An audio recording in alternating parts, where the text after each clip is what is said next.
leave the possibility of mistakes, Right. because that's helpful. And so is this proposal, if you will, going to do that? It makes it a one-step process? It's rather going than to make it multi-step? easier for Karen, because what she's doing right now is uploading all these multiple videos. Mhm. And, you know, the meeting last week that you guys had was 5 parts. It was a really Yeah. long meeting. And she uploaded 3 of them on Thursday and 2 of them on Friday. And so that was a multi-day effort on her part. All she would need to do is take those 5 videos, select them all at once, drag all 5 of them at once into, you know, I mentioned last week a program for joining videos. And you drag it into the program, and you click join or merge or whatever the terminology is in that particular application. And it puts it into one file, and then you upload that one file.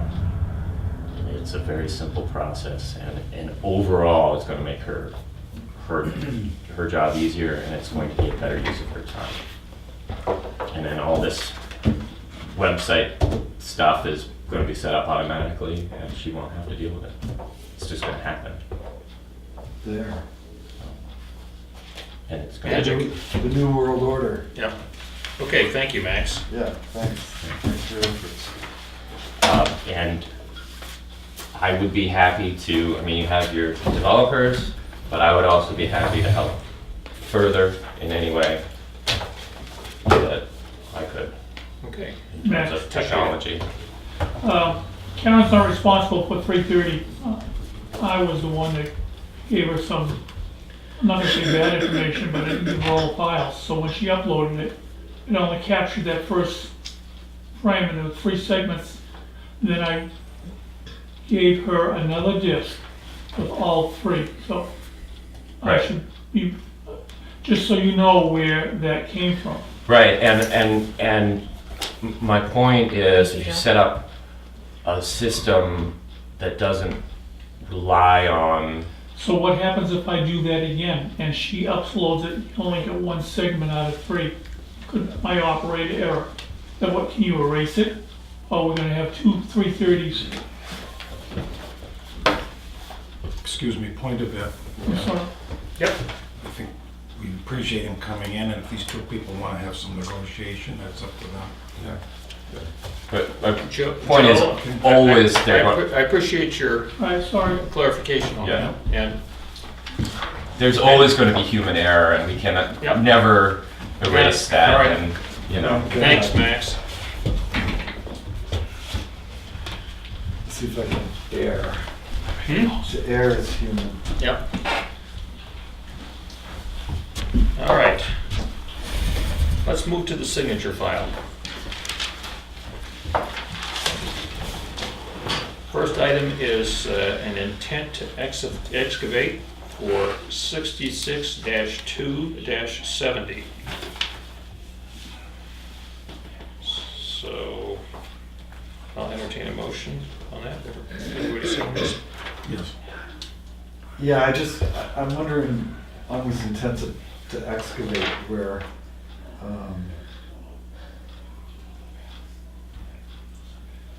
we all know that this particular one is $5 permits. Right. Whether or not, when we don't know, is there some attachment that could be put in place to, or just a checklist, I guess? Is there a checklist that comes from the planning board? Yeah. Um, I'll move signature. Yeah. I think there's a,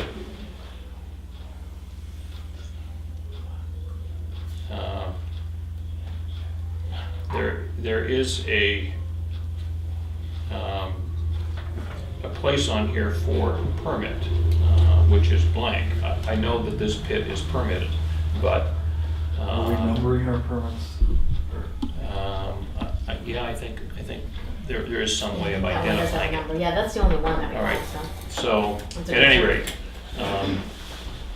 rate, it's a good point.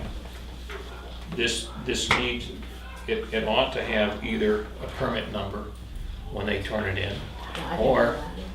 Or if it doesn't have a permit number, if it's one of the old pits that is working within the existing open area, then it should say, it should be listed in there exempt or NA or something like that, rather than just blank. That's fine. So, good point, because Excuse me. what we're doing is this is an acknowledgement. I mean, we're not approving the excavation. That's a whole different process. Yeah, this All is we're just a doing tax is, document. we are acknowledging that the guy is filed his intent to excavate, and our role in this is as the assessors for the town, so that we can expect that at some point there's going to be tax documents following at the end of the year. So, all right, you've moved.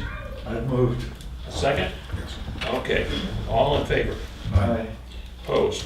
All right, motion passes.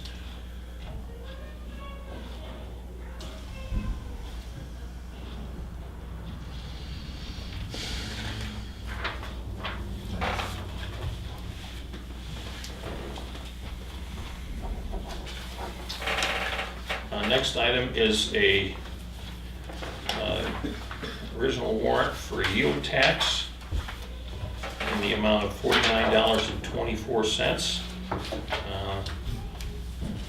And this is timber tax. And it's on parcel 62-1-5. I'll move we sign that. Second. All right, all in favor? Aye. Opposed?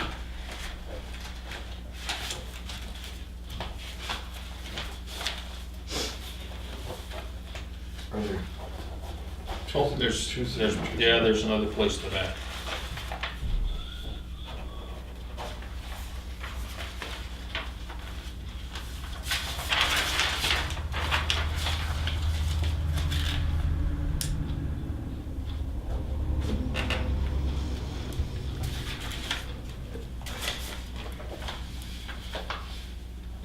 Go ahead. Okay. Next, I have two requests for abatement on, both of them are for,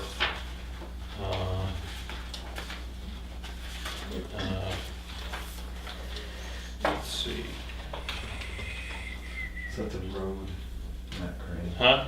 This is for additional interest charged. I'm sorry, the first one is for a lien fee that was posted before the letter was mailed in the amount of $19.37. And the other one is for $19.64. These are both requested from the tax collector. And the request from the tax collector is that these fees be abated. That's correct. So we're talking a total of $39 worth I'll of, move we sign those. Second. all in favor? Aye. Opposed?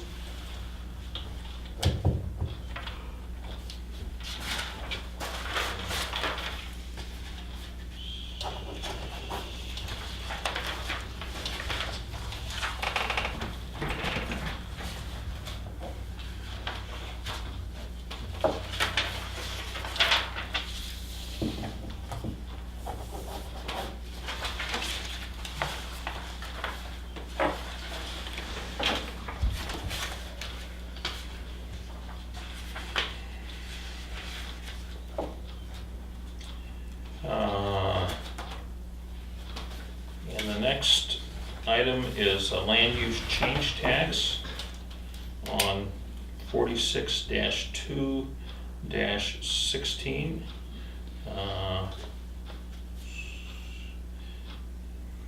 It's taking 0.14 acres out of current use.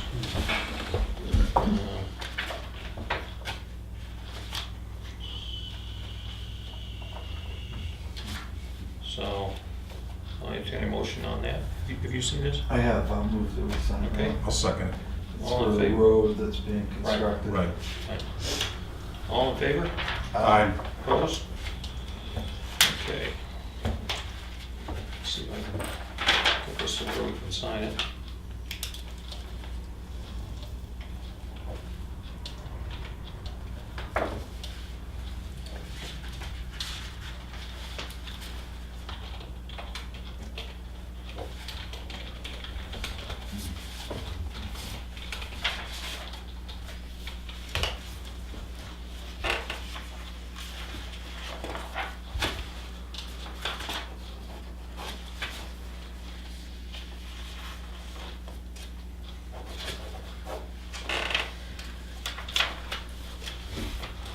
Go ahead.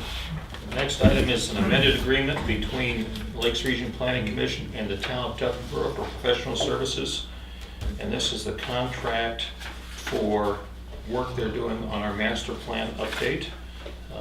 And this amended agreement is adjusting the end date for the services, pushing it out to September 30, 2018. I believe it was like June 1st of this year, and that's primarily as a result of the planner that was working on it moving on and a new planner being assigned to it. Mike Izzard worked on it for quite a period of time. He left in December, and Susan Slack is now working on it. So, And we've got the money straightened out on the. as straightened as it can be. When the budget was put in, it included $1,500 for master plan for this year, and then with the intent that we were gonna encumber what was left in the old article to carry it across the year. We didn't do that, and so we amended the budget in January and added back the balance of funds that was still available, which was slightly less than what was totally needed to get it done. So I think we're about $1,000 off at this point. But we understand what happened in the process. So,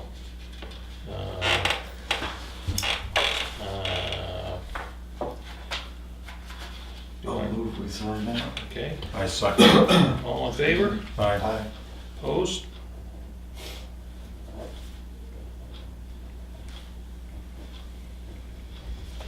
All right.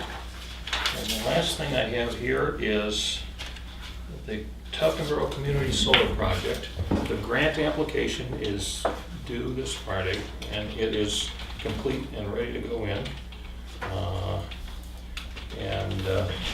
It needs my signature as a town authority. This does not obligate us to anything.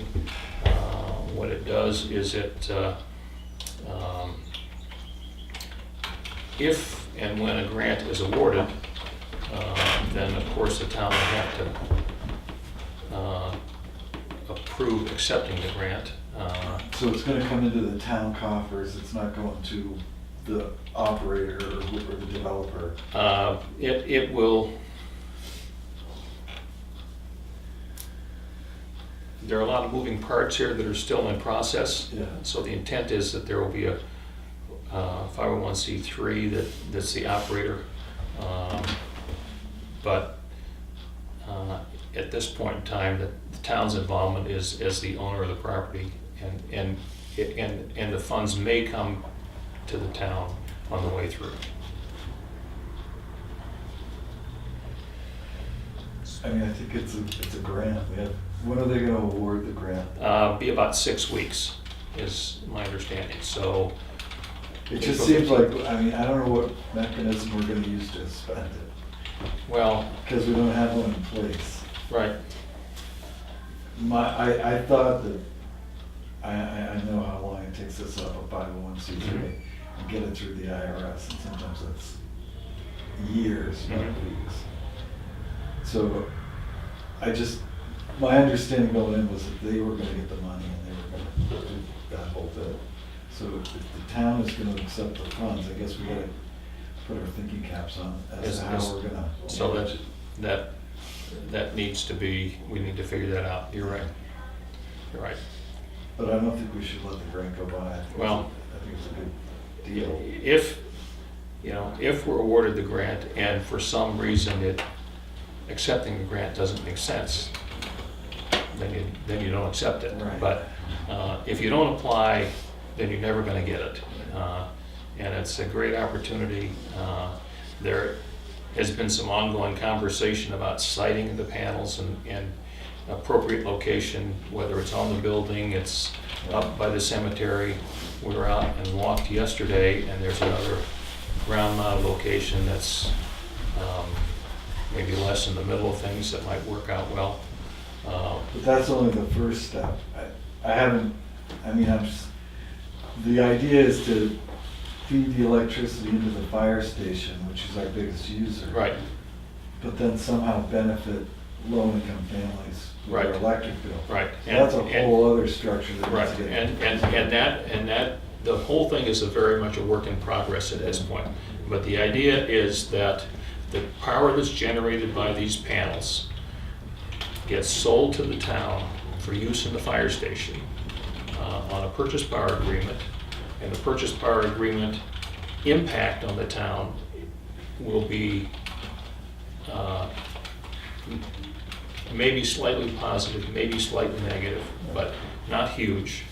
And then the funds that are generated there get applied to low and moderate income residents for assistance with their electrical bills. Now, as part of this process, we had a meeting 2 weeks ago with the president and vice president of the co-op to look at how this dovetails with their system. And there are a couple of different ways that they deal with solar providers. One is on a direct sale of all power to the co-op, and the other one is through somebody that would be a group metering, which is probably what looks like it would make the most sense here because it brings the highest dollar value into the mix. In that meeting, I also raised the subject of our rate at the fire station. And I heard back from Craig Snow, who's the vice president, last week, and they have changed our rate structure. So instead of paying at the LB 32 rate with a $352 a month customer charge, as of March 8th, we're now paying at the B32 rate, which is $58 a month. So it saves us about over $3,000 a year right there. And what they've told us is, as long as we keep our demand low, then it'll stay here. If the demand peaks back up again above the level, it automatically goes back up. And my understanding is the peaking activity that we've had is when we do our annual test on the sprinkler system pump, because that motor has a huge startup load. And so I'm gonna try and close the loop with the fire and rescue folks about alternate ways to do that testing, such as taking the central station off the grid, putting it on the generator when you do your pump test, so that, it seems to me that it's worth $3,500 a year to us to figure out a way. If it was something we did once a week or on a regular basis, that's one thing. But it's the annual test to make sure that the whole system works. And so if we have to jump through a couple extra hoops to save ourselves a few bucks there, as long as it doesn't compromise the safety aspect, then I think we ought to do that. So with your agreement, I will sign this. I'll make a motion that we let the chair sign. I second that, I have a discussion. Okay? Yes, sir. Is there some correspondence on this subject from the fire department? I thought I saw some in the folder. Yeah. Should we discuss that at this time?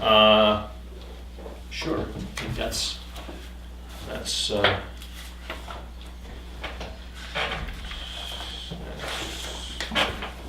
it may be, instead. Oh, all right. Yep. I don't know if it's even related, but piqued my curiosity. It is related, and this was a question that came, well, it was an email from Doug Smithwood to a number of people, including the fire and rescue folks, talking about the community solar project at Central Park and looking for individuals or groups that would be interested in providing some volunteer labor as we get into an installation phase. And Karen, I think the chief contacted you, is that right, on this? And I talked with him about it. He understands what's going on here at this point. Again, when and where the array is not fixed at this time. My understanding is from a solar gathering perspective, a ground-mounted system can be tuned for maximum benefit in terms of gaining sun, as opposed to putting it on the roof of the fire station. The other side of that is, depending upon where it's located, it can be either more or less prominent in the landscape. And how prominent it is at Central Park can be viewed as either a positive or a negative. But one of the things that as we go forward we need to do and we will do is have some public forums, some meetings where we can look at the alternatives and get further input from the community. I've had input that has been positive about putting it on the roof of the fire station. I've had input that's been positive about having it separate and ground mounted, and I've had input that's been negative on both of them. So it is not my intent, I don't think it's anybody's intent, to take a project here and move it forward in a way that's highly controversial in the community. What we're trying to do is put a program here together that it involves this technology in a way to help folks in the community that need the assistance with their utility bill in a way that isn't a direct expense to the taxpayer. I think it's a worthy objective,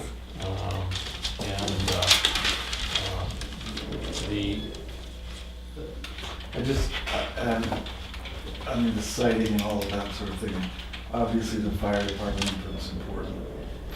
But I think another part of this that I'm just trying to wrap my head around is how it's more efficient or even tenable to have the money from the fire station's power going outside into a nonprofit and then somehow distributed.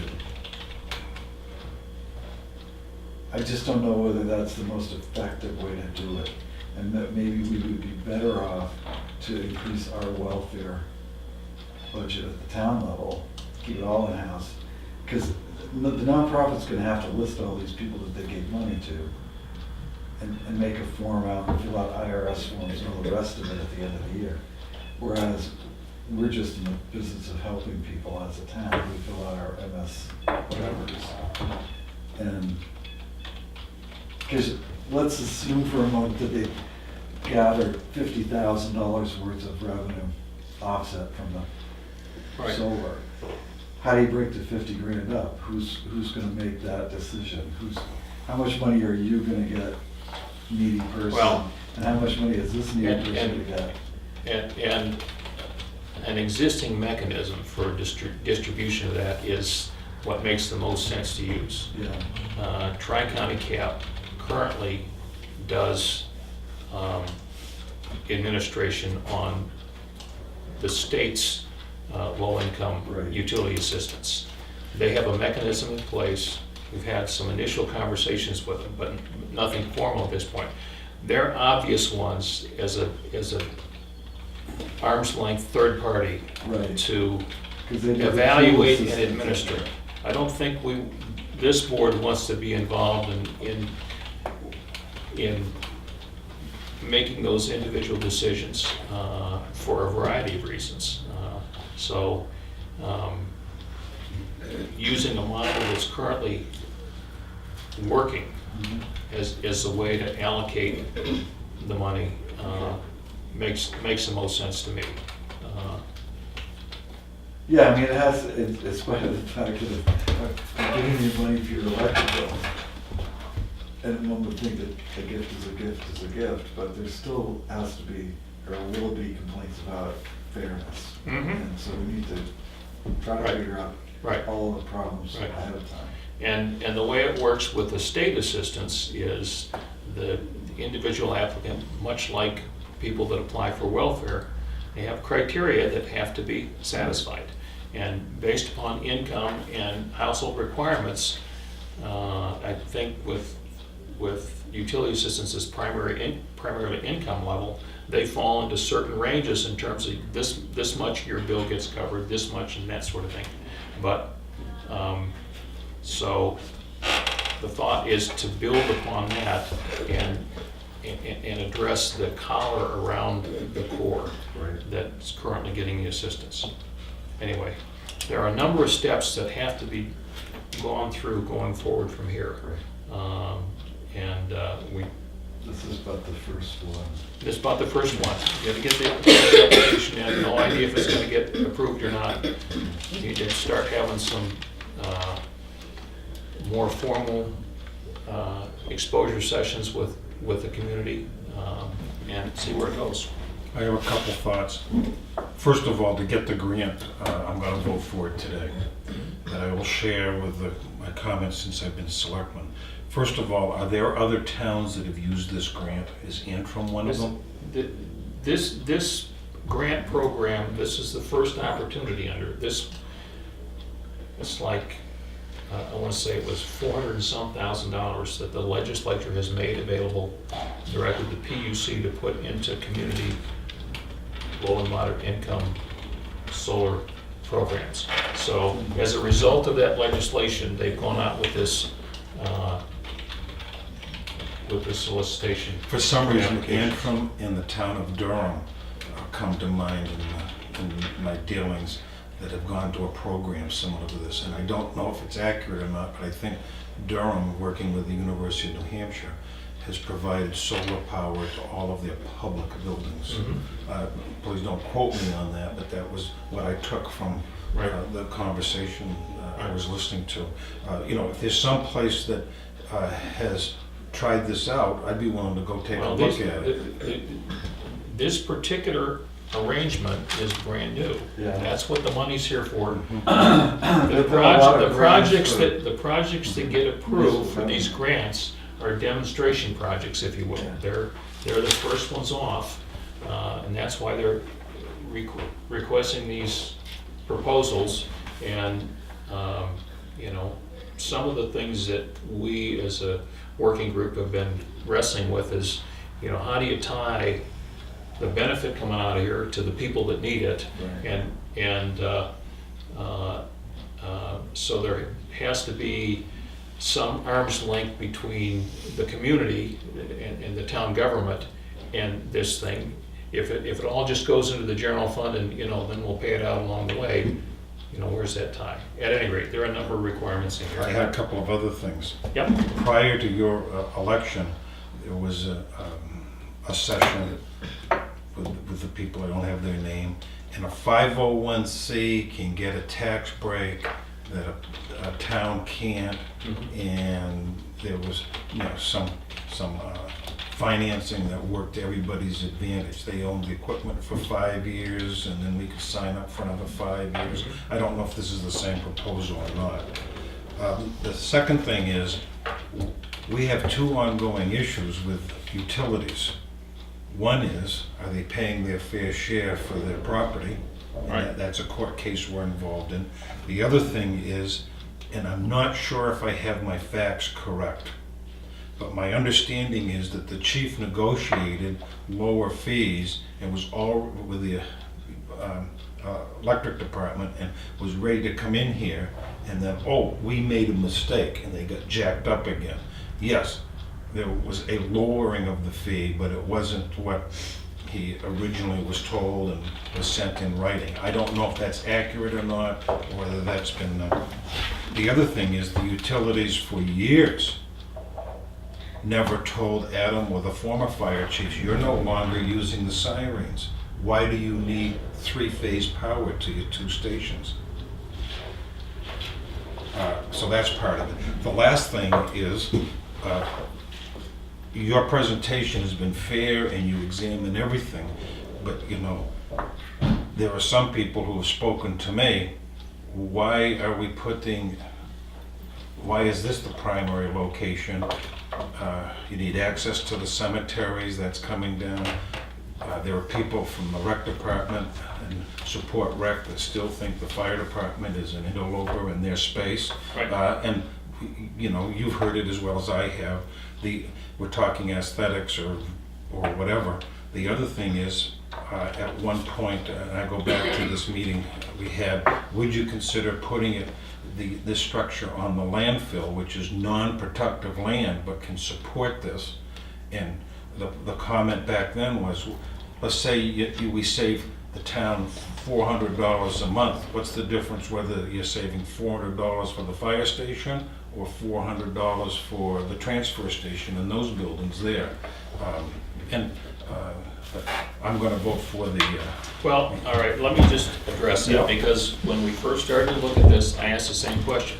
An obvious place to put the solar array is at the transfer station. Now, we got to follow the money, okay? If you generate power and you put it on the grid and you sell it to the co-op, they will pay you for the power. If you look at your electric bill, there's a power component and there are several other pieces as a part of the per kilowatt hour rate that you pay. There's a distribution charge, there's a system improvement charge, there's 2 or 3 things. Meter charge. Well, the meter charge, I think, is a fixed Yes. rate, but there's a certain amount that you pay in additional fees and taxes for every kilowatt hour of power that you use. Right now, the co-op's power charge is, I want to say it's 9.5 cents. Now in the town here, we pay 7 something in our purchase power agreement because we don't buy our power from the co-op anymore. But if you're buying from the co-op, you're paying 9.5 cents, but the total amount you pay for every kilowatt hour you buy is like 15, 16 cents. So if I have a solar array and I sell it to the co-op, then what they will give me is somewhere in the neighborhood of what I would pay them for the power. Right. The 8, 9